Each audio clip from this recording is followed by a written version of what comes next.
요나서 1장 1절로 16절 말씀 한 절씩 교독하고 마지막 절은 함께 읽겠습니다. 여호와의 말씀이 아미떼의 아들 요나에게 임하니라. 이르시되 너는 일어나 저 큰 성읍 니느웨로 가서 그것을 향하여 외치라. 그 악독이 내 앞에 상달되었음이니라 하시니라. 그러나 요나가 여호와의 얼굴을 피하려고 일어나 다시스로 도망하려 하여 욥바로 내려갔더니 마침 다시스로 가는 배를 만난지라. 여호와의 얼굴을 피하여 그들과 함께 다시스로 가려고 뱃삭을 주고 배에 올랐더라.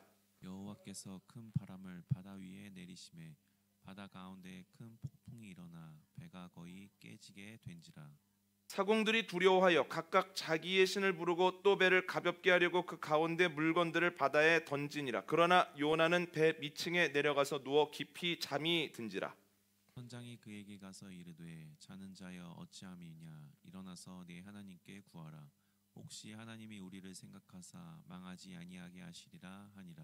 그들이 서로 이르되 자 우리가 제비를 뽑아 이 재앙이 누구로 말미암아 우리에게 임하였나 알아보자 하고 곧 제비를 뽑으니 제비가 요나에게 뽑힌지라. 우리가 그에게 이르되 청하건대 이 재앙이 누구 때문에 우리에게 임하였는가 말하라. 내 생업이 무엇이며 내가 어디서 왔으며 내 나라가 어디며 어느 민족에 속하였느냐 하니. 그가 대답하되 나는 히브리 사람이요 바다와 육지를 지으신 하늘의 하나님 여호와를 경외하는 자로라 하고 자기가 여호와의 얼굴을 피함인 줄을 그들에게 말하였으므로 무리가 알고 심히 두려워하여 이르되 내가 어찌하여 그렇게 행하였느니라 하니라. 바다가 점점 흉용한지라. 무리가 그에게 이르되 우리가 너를 어떻게 하여야 바다가 우리를 위하여 잔잔하겠느냐 하니 그가 대답하되 나를 들어 바다에 던지라. 그리하면 바다가 너희를 위하여 잔잔하리라. 너희가 이 큰 폭풍을 만난 것이 나 때문인 줄을 내가 아노라 하니라. 그러나 그 사람들이 힘써 노를 저어 배를 육지로 돌리고자 하다가 바다가 그들을 향하여 점점 더 흉용함으로 능히 못한지라.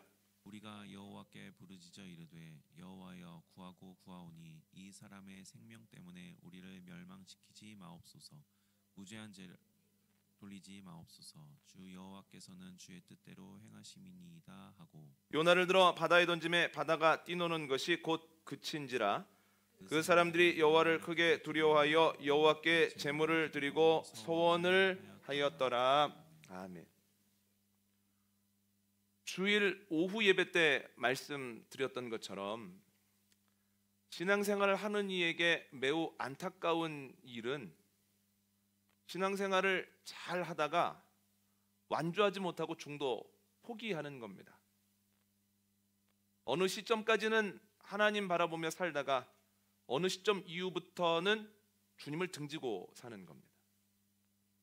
하나님 때문에 삽니다 라고 하다가 어느 시점부터는 하나님과 무관한 것을 추구하면서 살아가는 것이 안타까운 일이다. 완주하지 못하는 것 너무 안타깝다 라고 말씀을 드렸죠. 그런데 그것보다 더 안타까운 것이 있다는 거예요. 한번 읽어볼까요? 마태복음 7장 22절로 23절입니다. 시작. 그날에 많은 사람이 나더러 이르되 주여 주여 우리가 주의 이름으로 선지자 노릇하며 주의 이름으로 귀신을 쫓아내며 주의 이름으로 많은 권능을 행하지 아니하였나이까 하리니 그때에 내가 그들에게 밝히 말하되 내가 너희를 도무지 알지 못하니 불법을 행하는 자들아 내게서 떠나가라 하리라. 아멘. 신앙생활을 끝까지 합니다. 그것도 열심히 합니다. 그런데 주님 앞에 갔는데 주님이 나를 모르는 거예요. 그래서 부연 설명을 합니다. 아니 접니다. 왜 저를 모르십니까? 주님의 이름으로 선지자 노릇하면서 귀신도 쫓아내고 권능을 보이던 아무개입니다. 그런데도 주님이 나를 알아보시지 못하고 네가 지금까지 했던 일 나와 상관없는 일이다. 네가 좋아서 한 일이고 네 일이다. 너는 불법을 행했다 라고 하면서 떠나가라 라고 말씀하신다는 거예요. 여러분, 나는 주님을 아는데 주님이 나를 모르는 상황. 나는 주님의 일을 하며 살았다고 생각했는데 주님께서는 그 일이 나와 무관하다고 말씀하시는 상황이 얼마나 안타깝습니까? 이건 가다가 중단한 것보다 훨씬 더 안타까운 일이라는 거예요. 여러분, 내가 주님을 아는 것이 중요한 게 아니라 주님도 나를 아셔야 된다는 거예요. 내가 주님의 일을 열심히 했다라고 확신하는 게 중요한 것이 아니라 그 일을 주님이 인정해 주셔야 된다는 거예요. 이 구절은 목회자인 저에게 굉장히 무서운 구절입니다. 평생 동안 나는 주님을 안다고 생각하고 내가 하는 말씀들로 주님을 전했는데 주님이 나를 모르신다면, 그리고 내가 말씀을 전한 교우들을 주님이 모르신다 하신다면 이걸 어떻게 해야 될까? 그때가 돼서 되돌릴 수도 없는데 그럼 나는 어떻게 해야 되나? 내가 주님의 일을 한다고 열심히 일을 하고 사역을 하고 내 옆에 있는 사람들도 그렇게 살았는데 주님 앞에 가서 내가 주님을 위해 일했습니다 라고 했는데, 아니 나랑 무관한 일을 하던데, 너는 네 일을 하던데, 너 좋은 대로 하던데 라고 하면 이게 얼마나 안타까운 일이겠습니까? 여러분, 신앙의 길을 끝까지 완주할 뿐만 아니라 주님께서 나를 아시는 삶, 주님께서 내 일을 인정해 주시는 복된 인생 되어지기를 원합니다. 주님을 만났을 때 주님 정말 감사합니다 라고 했을 때 나도 고마워, 너 참 열심히 살더라. 주님 힘 주셔서 할 수 있었습니다. 그래도 너 대단해. 내가 너의 모든 삶을 인정해. 주님 앞에 가서 칭찬을 받고 위로를 받는 저와 여러분 되어주시기를 원합니다. 그러기 위해서는 내가 계속 점검해야 된다는 거예요. 내가 이 길을 계속 가면 이 길의 끝에 주님이 계실까? 주님이 나를 안다고 하실까? 주님이 내 일을 인정해 주실까? 계속해서 점검해야 되죠. 그러면 무엇을 가지고 점검할 수 있을까요? 오늘은 이에 대해서 한번 생각을 해보려고 합니다. 오늘 본문은 우리에게 매우 익숙한 내용입니다. 그래도 한번 정리를 해보도록 하겠습니다. 하나님께서 요나에게 가서 니느웨로 가서 복음 전해라. 그들의 죄가 하늘에 상달될 만큼 크다, 심하다, 이렇게 말씀을 하십니다. 그런데 요나는 주님의 명령이 마음에 안 드는 거예요. 요나는 북이스라엘 출신입니다. 그런데 그 당시에 북이스라엘을 가장 괴롭히던 제국이 아수르 제국입니다. 그런데 아수르 제국의 수도가 니느웨입니다. 니느웨에서 사람들이 결정하면 아수르의 군대가 북이스라엘을 쳐들어와서 사람들을 죽이고 사람들을 넘어뜨리고 사람들의 것을 강탈해 가는 거예요. 그럼 요나가 어떤 생각을 하겠습니까? 지금은 그들이 죄를 짓지만 그러나 시간이 지나서 그들이 하나님 앞에 가면 하나님께 벌을 받을 거다, 지옥에 떨어질 거다라는 생각을 하고 있지 않겠습니까? 그런데 주님께서 니느웨로 가서 복음을 전하라는 거예요. 여러분, 복음을 전했다가 그 사람들이 회개하면 어떻게 됩니까? 죄값을 치렀으면 좋겠는데 죄값을 안 치르고 용서를 받고 천국에 갈 거 아닙니까? 그러니까 하나님의 명령이 요나에게는 멋득치 않다는 거예요. 너무너무 전하기 싫어서 니느웨가 아니라 다시스로 가야 되겠다라고 생각을 하고 다시스 가는 배를 타러 욥바로 내려갔다라고 하는 거예요. 그런데 여러분, 왜 다시스로 가려고 할까요? 요나가 사는 북이스라엘에서 하나님이 가라고 명령하신 니느웨는 동쪽으로 800km 정도 떨어져 있습니다. 그런데 다시스라고 하는 도시가 정확하게 어딘지는 알 수 없지만 학자들이 대부분 동의하는 지명은 스페인 남서부 해안에 있는 타르테소스라고 하는 도시가 다시스 아닐까? 지금의 타르테소스가 이렇게 생각을 하거든요. 그런데 타르테소스라고 하는 도시는 요나가 있는 북이스라엘로부터 서쪽으로 4,000km 정도 떨어져 있어요. 엄청나게 먼 거리죠. 그러니까 주님께서는 동쪽으로 800km를 가라 말씀하셨는데 요나는 서쪽으로 4,000km를 가기로 결단한 거예요. 그런데 이게 조금 더 다른 의미를 가지고 있습니다. 오늘 본문으로부터 꽤 오래 뒤인 사도 바울 시대에도 세상의 끝을 서바나, 그러니까 지금의 스페인이라고 생각을 했거든요. 그러니까 사도 바울의 꿈이 뭐냐면 땅끝까지 가서 복음을 전하는 거예요. 땅끝이 어디냐면 서바나입니다. 지금의 스페인. 그러면 사도 바울 시대보다 훨씬 더 이전인 요나 시대에도 땅끝이 어디였을까요? 스페인이었다는 거예요. 다시스가 스페인에 있습니다. 그래서 요나가 뭘 하려고 한 거냐면 반대 방향으로 갈 뿐 아니라 반대 방향을 가되 끝까지 한번 가보자. 다시 나를 돌이킬 수 없을 만큼 내 마음대로 가보자 하고 가는 거예요. 얼마나 순종하기 싫었으면 그랬겠습니까? 그래서 다시스 가는 배를 타러 이제 욥바 항구로 내려갔는데 욥방에서 어떤 일을 경험할까요? 한번 읽어볼까요? 3절입니다. 3절입니다. 시작.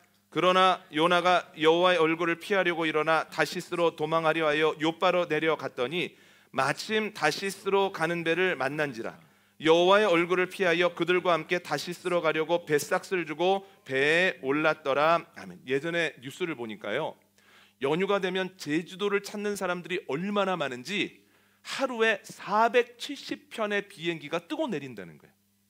그러니까 24시간 동안 쉬지 않고 비행기가 뜨고 내린다라고 하는 것을 그냥 산술적으로 계산하면 3분의 1대씩 비행기가 뜨고 내린다는 거예요. 왜 이렇게 많은 비행기가 뜨고 내릴까요? 인기가 많기도 하고 사람들이 많이 가기도 하지만 가까워서 그렇습니다. 서울에서 청주에서 비행기를 타면 50분 어간이면 가는 가까운 거리이기 때문에 그렇게 많은 비행기 편이 있다는 거예요. 그런데 멀면 멀수록 어떻습니까? 비행기 편이 드물게 있다는 거예요. 미국 저 멀리 가는 비행기가 하루에 몇 편씩 있을까요? 아니면 일주일에 한두 편 있을까요? 항공사마다 한두 편 있는 것도 대단하다는 거예요. 요즘은 그런 광고가 많이 안 나옵니다만 예전에 대한항공 아시아나에서 미주 노선 생겼다 그러면 대대적으로 9시 뉴스 전에 광고를 했거든요. 그러면 그걸 보면서 나는 저거 언제 한번 타보려나 이런 생각을 했거든요. 그러니까 그런 광고를 왜 하겠습니까? 일주일에 한 번 혹은 한 달에 3번 정도 가게 되어지는 편이 생기는 것도 어려운 일이라는 거예요. 멀기 때문에. 여러분, 다시스가 4,000km 떨어져 있습니다. 그 당시 사람들에게 땅끝입니다. 그러면 하루에 몇 번씩 있겠습니까? 없겠습니까? 하루에 몇 번씩 없는 거예요. 제가 생각할 때는 많아야 3달에 한 번, 그냥 평균적으로는 6개월에 한 번 정도 있지 않았을까? 이런 생각을 해보거든요. 그렇게 오랜만에 배에 한 번씩 있는 거예요, 다시스가. 그런데 엄청 신기한 게 요나가 나 다시스 가는 배 탈 거야, 내가 얼마든지 기다렸다가도 탈 거야, 내가 네 눈에는 안 가. 그러고 딱 갔는데 다시스 생배가 바로 있는 거예요. 그래서 마침 다시스 생배가 있는 거예요. 아, 이렇게 순조로울 수 있습니까? 여러분, 그리고 그가 배를 타고 가는데 순풍이 부는 거예요. 그래서 얼마나 편안한지 배 밑창에 가서 잠을 잤다는 거예요. 여러분, 이 모습을 보고 우리가 알 수 있는 게 있습니다. 내 뜻대로 된다고 해서, 내가 계획한 대로 순조롭게 일이 이루어진다고 해서 그것이 하나님이 기뻐하시는 길은 아니라는 거예요. 내가 잘하고 있는 것도 아니라는 거예요. 내가 무엇인가를 하려고 할 때 옆에 있는 사람이 찬성하고 옆에 있는 사람들이 돕고 우리가 하려고 하는 모든 것들이 눈에 보인다고 해서 그것이 하나님께도 의미 있는 일이 아닐 수도 있다는 거예요. 내가 계획한 대로 되느냐 안 되느냐, 순조로우냐 순조롭지 않느냐를 가지고는 그것을 가늠할 수 없습니다. 어찌 보면 요나의 경우를 보면 내 뜻대로 되는 것, 내 마음대로 되는 것, 내게 부족함이 없는 건 굉장히 위험한 일일 수도 있다는 거예요. 그러니까 잘 될 때 조심해야 됩니다. 그러면 잘 되는 건 무조건 위험한 거냐? 성경을 보면 또 그렇지도 않습니다. 사도행전 10장을 보면 재미있게도 욥바라고 하는 곳에서 일어난 일을 똑같이 기록하고 있거든요. 욥바에서 일어난. 성령 받은 베드로가 여기저기서 복음을 전하는 가운데 욥바에 도착을 합니다. 무두장이 시몬의 집에 거하고 있을 때 가이사랴에 사는 백부장 고넬료에게 주님이 보내신 천사가 갔어요. 그래서 이렇게 얘기합니다. 주님께서 너의 기도와 구제를 듣고 보셨다. 너 욥바에 사람을 보내서 베드로 사도를 청해 말씀을 들어라. 너희 가족 복음을 받아라. 고넬료가 순종합니다. 그래서 부하 하나 그리고 일꾼 둘, 3명을 욥바에 있는 베드로에게 보냅니다. 그런데 하루길이에요. 그들이 부지런히 욥바로 가죠. 그런데 그 다음날 점심 12시에 마침 기도하는 시간이 돼서 베드로가 옥상으로 기도를 하러 올라갑니다. 그런데 배가 고픈 중에 밑에서 요리를 하는 냄새를 맡으면서 기도를 하는데 이게 꿈인지 생신지 모르는 그 상황 속에서 무엇인가를 보고 무엇인가를 듣는 거예요. 내용은 이렇습니다. 기도를 하는데 하늘에서 보자기 모양의 그릇이 쭉 하고 내려옵니다. 봤더니 부정한 짐승들이에요. 성경에서 먹지 말라고 한 짐승들. 그런데 소리가 납니다. 베드로야, 잡아서 먹어라, 취해라. 아유, 그럴 수 없습니다. 저는 지금까지 부정한 짐승들을 입에 대본 적이 없습니다. 그랬더니 하늘에서 소리가 납니다. 하나님께서 깨끗하게 만드신 것을 왜 네가 임의대로 부정하다고 하느냐? 그러면서 보자기 모양의 그릇이 싹 올라갑니다. 그러다가 또 내려옵니다. 베드로야 받아 먹으라. 아이 그럴 수 없습니다. 하나님께서 정하게 만드셨는데 네가 왜 올라가고? 또다시 그런 일이 있고 세 번째 그런 모습을 봤을 때 그가 환상에서 딱 하고 깨어납니다. 그런데 마침 하루 전에 고넬료의 집에서 출발했던 세 사람이 무도장이 시몬의 집에 도착을 한 거예요. 그래서 베드로 선생이 어디 있느냐고 묻습니다. 그래서 밑에서 베드로 선생님 누군가가 찾아왔습니다 라고 이야기를 하니까 성령님이 그 순간 베드로의 마음속에 이런 말씀을 하십니다. 베드로야 따라가라. 그들을 따라가서 복음을 전해라. 그래서 베드로가 그날 세 사람과 함께 식사하고 자기의 동료들과 함께 그 다음날 출발을 하거든요. 그런데 고넬료의 집에 가는 동안 어려운 거 하나도 없었습니다. 그냥 편안하게 갔어요. 딱 갔더니 고넬료하고 고넬료의 가족하고 고넬료의 친구들하고 고넬료의 친지들이 말씀을 들으려고 딱 준비하고 있는 거예요. 들어가자마자 사람들이 베드로에게 딱 절을 합니다. 그랬더니 베드로가 아닙니다. 저도 하나님의 은혜 없이는 살 수 없는 사람일 뿐입니다. 말씀을 전하도록 하겠습니다. 그리고 말씀을 전하는데 말씀이 끝나기도 전에 성령이 그들 안에 확 하고 내리는 거예요. 이방인들에게. 베드로가 그 모습을 보고 깜짝 놀라서 아 이게 이 뜻이었구나. 하나님께서 이방인들을 정하다고 하시는데 내가 지금까지 그들을 부정하다고 생각하고 말씀을 안 전했을 뿐이구나. 하나님은 그들도 구원하기를 원하시는구나 라고 하는 것을 깨닫고 그들에게 세례를 베풀기 시작했다는 거예요. 여러분 기도하고 환상 보고 음성 듣고 그들과 함께 고넬료의 집으로 가고 말씀을 전하고 세례를 베푸는 데까지 걸리는 게 하나도 없다라고 하는 거예요. 너무너무 순조롭죠. 그 순조로움을 통해서 뭘 할 수 있습니까? 아 이거 하나님이 기뻐하시는 일이구나 라고 하는 것을 알 수 있다는 거예요. 여러분 똑같이 순조롭잖아요. 그런데 의미가 완전히 반대라는 거예요. 요나의 순조로움은 무엇입니까? 함정이에요. 순조롭다고 해서 속으면 안 됩니다. 그런데 베드로의 순조로움은 무엇입니까? 확증이에요. 잘하고 있다라고 하는 뜻이에요. 이걸 통해서 알 수 있는 게 뭐냐면 내가 순조로우냐 순조롭지 않느냐를 가지고 내가 하나님의 뜻대로 가고 있느냐, 이 길의 끝에 예수님이 계실 것이냐, 내가 이렇게 살아가면 주님이 나를 아실 거냐, 내가 하는 일이 하나님께도 의미 있는 일이냐를 가늠할 수는 없다는 거예요. 이게 절대적인 잣대가 될 수 없다라고 하는 거죠. 그러니까 순조로움은 잣대가 될 수 없습니다. 참고 상황만 될 뿐입니다. 요나가 배를 타고 다시스로 가고 있는데 하나님께서 큰 풍랑을 내리세요. 사람들이 막 두려워합니다. 사람들이 이야기를 하다가 배 밑창에서 자고 있는 요나를 깨웁니다. 지금 잠이 오냐고, 이렇게 지금 배가 뒤집어지게 생겼는데 하면서 이게 누구 때문인지 우리가 한번 제비를 뽑아보자고 하거든요.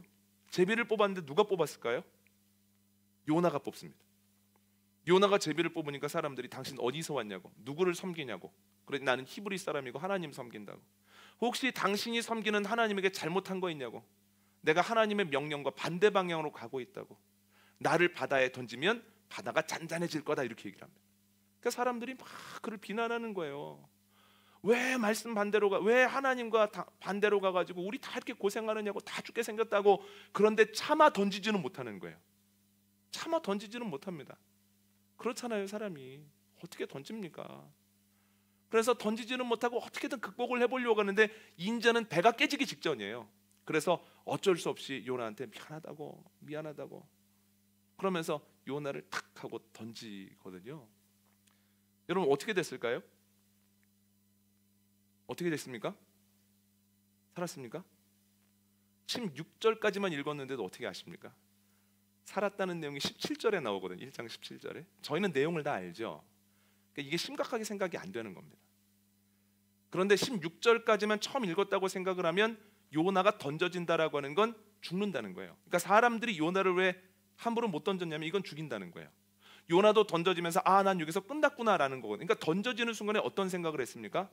하나님께서 풍랑을 주심으로 인하여서 그가 몸고생하고 막 풍랑에서 힘들었고 마음고생하고 사람들에게 막 욕을 먹고 나중에는 어떻게 됩니까? 나중에는 죽음에 이르게 되었다는 거예요. 그러니까 여러분, 그런데 이게 끝이 아니라는 거예요. 그가 풍랑을 만났기 때문에 그가 다시 물고기에 삼켜졌다가 기도했다가 3일 뒤에 육지로 나와서 그가 해야 되는 일을 하게 됐다는 거예요. 풍랑을 안 만났다고 생각을 해보십시오. 다시스에 가서 따뜻한 상태에서 하나님과 등지고 살면서 아이 그래 뭐 이렇게 사는 것도 인생이지 괜찮지, 자녀가 좋아하면 하나님도 기뻐하시겠지. 그리고 딱 하나님께 갔는데 하나님이 나를 모르시고 나는 그래도 나름대로 하나님 뜻 안에서 살아본다고 했는데 하나님께서 너는 불법을 행했다라고 말씀하실 것 아닙니까? 그런데 풍랑을 만났기 때문에, 바다에 던져졌기 때문에, 물고기 안에서 고통을 당했기 때문에 그가 제대로 된 길을 걸어간다는 거예요. 때로는 풍랑이 제대로 된 길을 걸어가게 하는 인도자의 역할을 한다는 거예요. 그래서 요나에게 있어서 풍랑은 너무너무 감사한 일이죠. 우리의 인생에 있어서도 마찬가지입니다. 때때로 풍랑은 우리를 제대로 된 길을 걸어가게 하는 인도자라는 거예요. 그런데 여러분, 이렇게 단순하면 좋은데 성경에 나오는 풍랑이 다 그러면 좋은 일이냐, 인도자냐? 그건 아니라는 거예요. 한번 읽어볼까요? 마태복음 14장 22절로 24절입니다. 시작.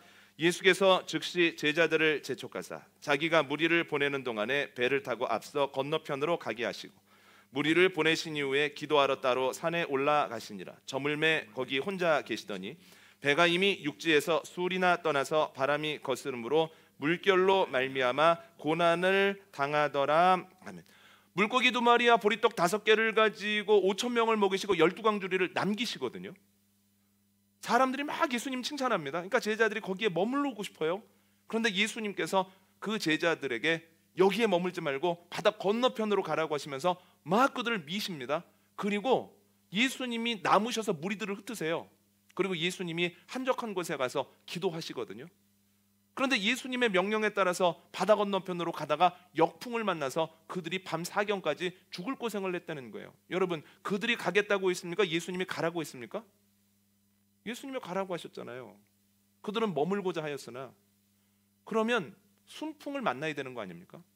그런데 예수님의 뜻대로 가고 있는데 예수님의 명령에 순종했을 뿐인데 역풍이 불더라는 거예요. 그로 인하여서 고통을 당하더라는 거예요. 이런 경우도 있죠. 근데 더 심한 경우도 있습니다. 읽어볼까요? 마태복음 8장입니다. 마태복음 8장 23절로 25절입니다. 시작. 배에 오르심에 제자들이 따랐더니 바다에 큰 놀이 일어나 배가 물결에 덮이게 되었으니 예수께서는 주무시는지라. 그 제자들이 나와 깨우며 이르되 주여 구원하소서 우리가 죽겠나이다. 아멘. 예수님께서 제자들에게 나랑 배 타고 바다 건너편으로 가자 하시거든요. 같이 타고 가시는 거예요. 그런데 예수님은 얼마나 고나셨든지 배 고물에서 주무십니다. 그런데 예수님이 주무신 지 얼마 지나지 않아서 엄청난 풍랑이 일어서 배가 막 흔들리더라는 거예요. 얼마나 배가 심각하게 흔들리는지 어부 출신 제자들도 이 배를 제어를 못하겠는 거예요. 결국은 배가 깨지게 생겼습니다. 그래서 예수님을 흔들어 깨웁니다. 주님 일어나십시오. 죽게 되었습니다. 참 신기한 일 아닙니까?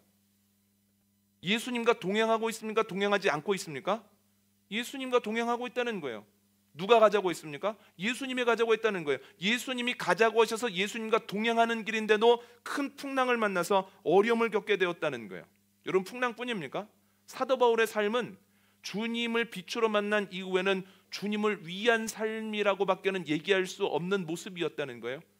그런데 고린도서 11장에 나오는 모습을 생각해 보십시오. 주일에 말씀드렸던 것처럼 주님을 위한 길을 걸어가는데 엄청난 고난을 당한다는 거예요. 도시와 도시를 이동하는데 강도를 만나기도 하고 풍토병에 걸리기도 하고, 그리고 그곳에서 사람들에게 돌에 맞기도 하고 태장을 당하기도 한다는 거예요. 심지어는 바다를 건너다가는 배가 3번이나 난파돼서 일주일 동안 떠다닌 적도 있었다는 거예요. 분명히 주님을 위해서 주님의 뜻대로 가는데 계속해서 어렵더라는 거예요. 여러분, 요나에게 있어서 어려움이라고 하는 것은 제대로 된 길로 가게 하는 인도자지만, 예수님의 제자들과 사도 바울이 경험했던 것은 주님과 함께하는 가운데에서 못 가게 하려는 시련이더라는 거예요.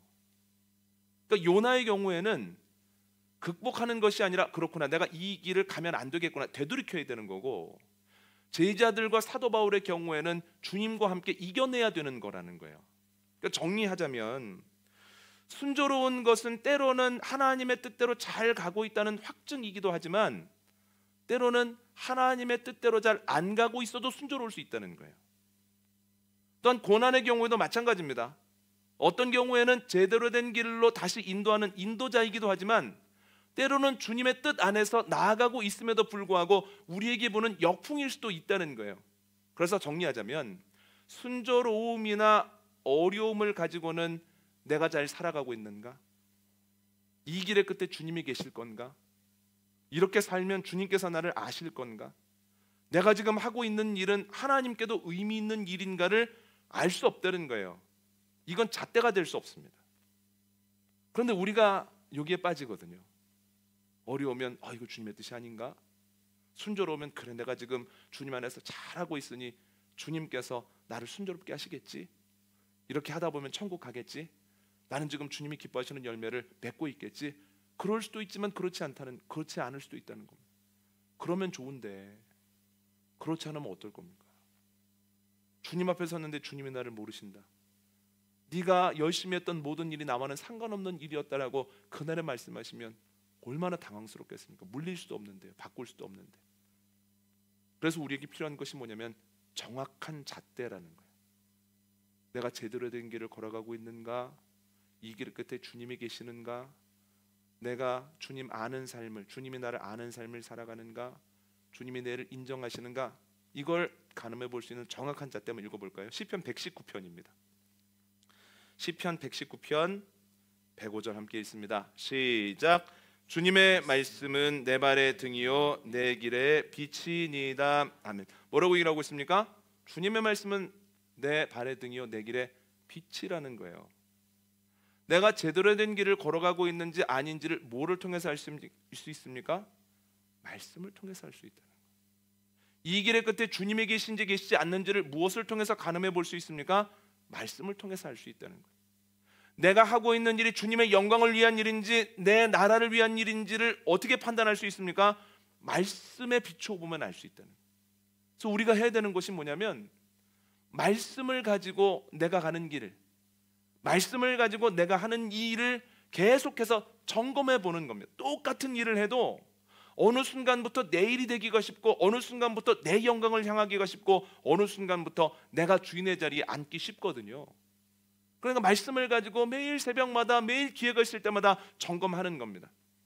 내가 가는 길 주님을 향하고 있는가? 내가 하는 일 주님의 일인가? 내가 하고 있는 이유 주님의 영광을 위해서인가? 끊임없이 점검할 때 우리가 가는 길 끝에 주님이 계시고 나만 주님을 아는 것이 아니라 주님이 나를 아시고 또한 내가 주님의 일을 했을 뿐만 아니라 주님께서도 내 인생을 인정해 주신다는 거예요.